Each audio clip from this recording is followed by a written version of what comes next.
उद्भावन तथा आविष्कार करिछि अनेक किछि। वरिष्ठ विज्ञ विचारक मंडली एठारे उपस्थित थिबा मोर पूज्य गुरुजी गुरुमावृंद एवं मोर छोट एवं बड़ भाई भौणी माने आजिर तर्क प्रतियोगितार विषय वस्तु हेउछि विद्यालय शिक्षा रे स्मार्ट बोर्ड रो उपयोगिता।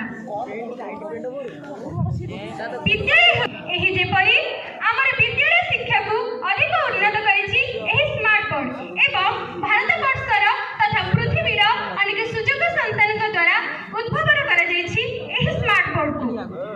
प्रत्येक जिनिस भरि स्मार्ट बोर्ड रो मध्य किछि उपकारिता अछि एवं किछि अपकारिता अछि।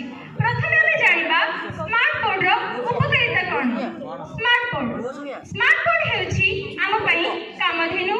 स्मार्ट बोर्ड हेउछि आम पई आशीर्वाद। स्मार्ट बोर्ड हेउछि आम पई अभिप्रेरणा। कामधेनु अर्थात आमे जे कोनोसी स्थान रे एवं जे कोनोसी विषय रे जानिबाकु चाहे उद्भावन तथा आविष्कार करिछि अनेक किछि।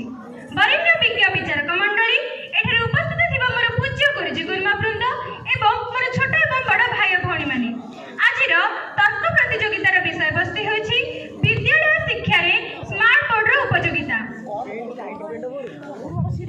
विद्यालय एही जेपरि हमर विद्यालय शिक्षा को अधिक उन्नत करिछि एही स्मार्ट बोर्ड एवं भारत वर्षर तथा पृथ्वीर अनेक सुजोग संस्थानक द्वारा उद्भावन करा जाइछि एही स्मार्ट बोर्ड को। प्रत्येक जिनिस भरि स्मार्ट बोर्ड रो मध्य किछि उपकारिता अछि एवं किछि अपकारिता अछि। प्रथमे हम जानिबा स्मार्ट बोर्ड रो उपकारिता कोन।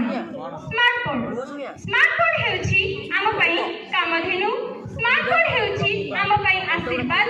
स्मार्ट बोर्ड हेउछि आम पई अभिप्रेरणा। कामधेनु अर्थात आमे जे कोनोसी स्थान रे एवं जे कोनोसी